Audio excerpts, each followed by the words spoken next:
அரசியல் சமூக அமைப்புகளினுடைய நிர்வாகிகளே, தொழிலாளர் தோழர்களே, உங்கள் அனைவருக்கும் இந்திய கம்யூனிஸ்ட் கட்சி மற்றும் அனைத்து இந்திய இளைஞர் பெருமன்றத்தின் சார்பில் வணக்கங்களும் வாழ்த்துக்களும்.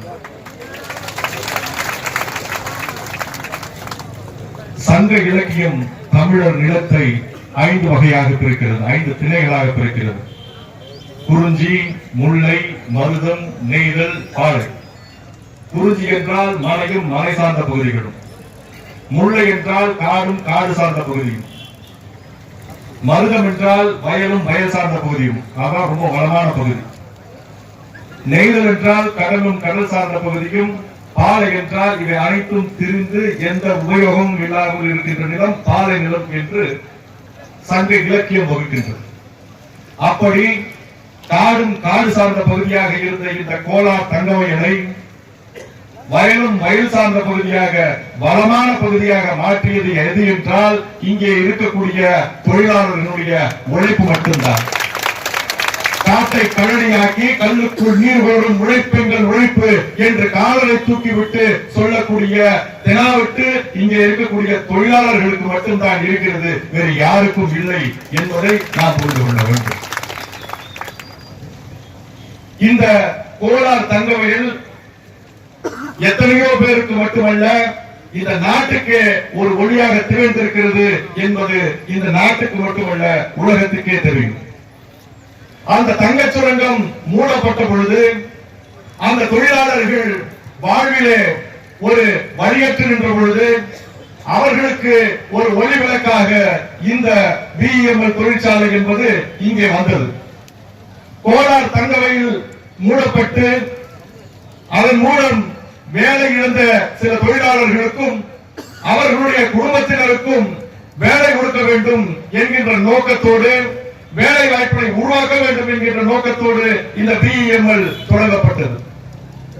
அந்த பிஎம்எல்லிலே இன்று நான் பெர்மனன்ட் ஒர்க்கர்ஸ், நான் பெர்மனன்ட் தொழிலாளர்கள் பல்வேறு கோரிக்கைகள், ஊதிய உயர்வு மட்டுமல்ல பணி நிரந்தரம் உள்ளிட்ட பல்வேறு கோரிக்கைகளை வலியுறுத்தி 22 நாட்களாக போராட்டத்திலே அமர்ந்திருக்கிறார்கள், வேலை நிறுத்தத்திலே ஈடுபட்டிருக்கிறார்கள். ஆனால் அவர்களை அழைத்து பேச்சுவார்த்தை நடத்தக்கூட இந்த நிர்வாகம் தயங்குகிறது. அந்த நிர்வாகத்திற்கு நான் சொல்ல கடமைப்பட்டிருக்கின்றேன். 1926ஆம் ஆண்டு இந்தியாவினுடைய வரலாற்றில் பொன்னெழுத்துக்களால் பொறிக்கப்பட வேண்டிய ஆண்டு. ஆங்கிலேயன் ஆட்சியில் இருந்தாலும் முதலாக ட்ரேட் யூனியன் ஆக்ட் என்பது ஆங்கிலேய ஆட்சி காலத்தில் வந்த ஆண்டு 1926.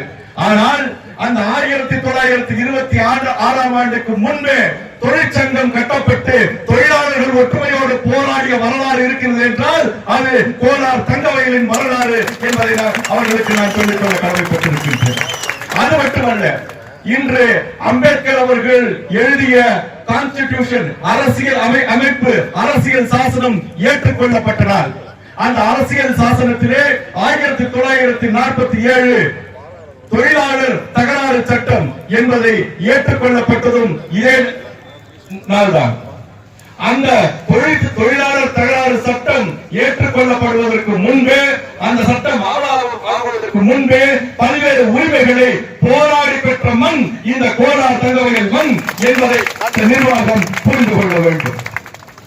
அப்படிப்பட்ட போராட்ட குணம் உள்ள எந்த தொழிலாளர்கள் இங்கே கூடியிருக்கிறீர்கள் என்று சொன்னால் உங்களுக்கு ஆதரவு அளிக்க வேண்டியது ஒவ்வொரு அரசியல் கட்சியினுடைய கடமை, ஒவ்வொரு சமூக அமைப்பினுடைய கடமை.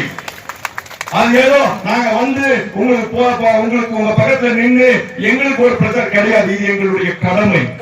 அந்த கடமை எங்களுக்கு இருக்கின்ற காரணத்தினால்தான் இந்திய கம்யூனிஸ்ட் கட்சியினுடைய கோலார் மாவட்ட செயலாளர் தோழர் ஜோதிபாஸ் அவர்கள் தொடர்ந்து என்னிடத்திலே தொடர்பு கொண்டு எங்களுடைய கட்சியினுடைய நாடாளுமன்ற உறுப்பினர்களுக்கும் தேசிய தலைவர்களுக்கும் இந்த பிரச்சனையை எடுத்து சென்று இந்த பிரச்சனை ஒரு தேசிய கவனம் பெற்ற பிரச்சனையாக மாற வேண்டும் என்று கேட்டுக்கொண்டது. நான் பெங்களூரு வந்திருந்த மறுமலர்ச்சி திராவிட முன்னேற்ற கழகம் மதிமுகவினுடைய முதன்மை செயலாளரும் திருச்சி நாடாளுமன்ற உறுப்பினருமான திரு துரை வைகோ அவர்களை ஏர்போர்ட்டில் சந்தித்து இந்த பிரச்சனை குறித்து கிட்டத்தட்ட ஒரு 10 நிமிடம் அவருக்கு விளக்கி கூறி உங்களுடைய டிமாண்டுகளை, உங்களுடைய கோரிக்கைகளை அவரிடத்தில் எடுத்து சொல்லி அவர் சொன்னார், நான் 0 அவர்களே இதை நான் பிரச்சனையாக எழுப்புவேன் என்று அவர் உறுதியளித்திருக்கின்றார்.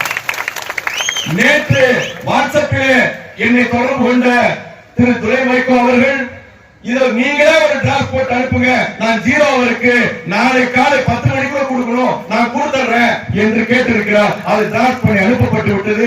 அது நாடாளுமன்றத்திலே சபாநாயகர்களுடைய பார்வைக்கு கொண்டு செல்லப்பட்டுள்ளது. என்னன்னா பார்லிமெண்ட் நடக்கணும்.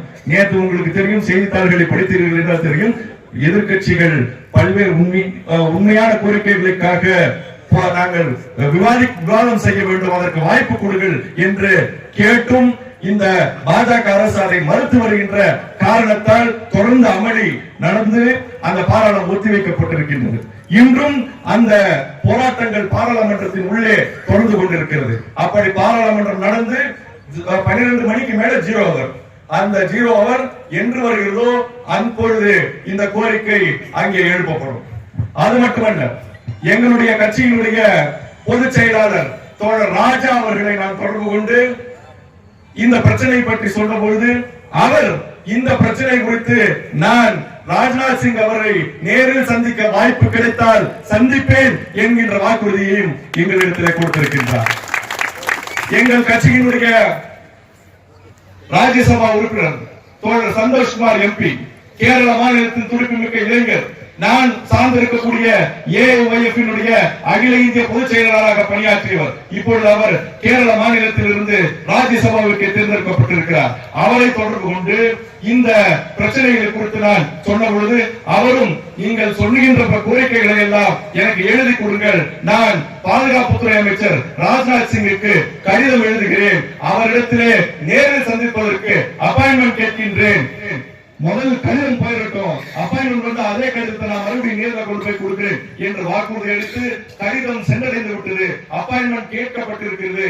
நாடாளுமன்றம் நடந்து கொண்டிருக்கின்ற காரணத்தால் அந்த அப்பாயின்மெண்ட் கிடைப்பது முன்னப்பின் ஆகலாம். அப்படி கிடைத்தால் இதே கோரிக்கையை தோழர் சந்தோஷ்குமார் அவர்கள் நேரில் சந்தித்து, ராஜ்நாத் சிங் அவர்களை நேரில் சந்தித்து கொடுக்க இருக்கிறார் என்பதையும் நான் இங்கே தெரிவித்துக் கொள்கின்றேன்.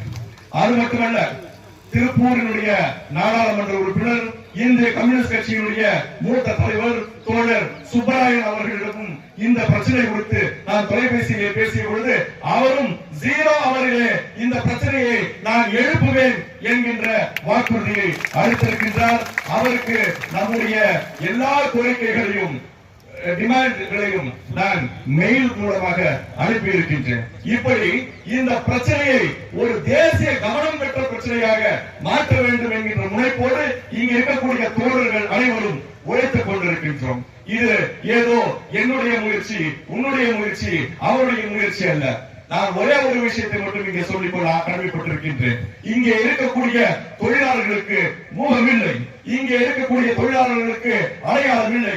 எங்களுடைய அடையாளம் அந்த தொழிலாளர் சிலை, எங்களுடைய அடையாளம் இந்த செங்கோலை.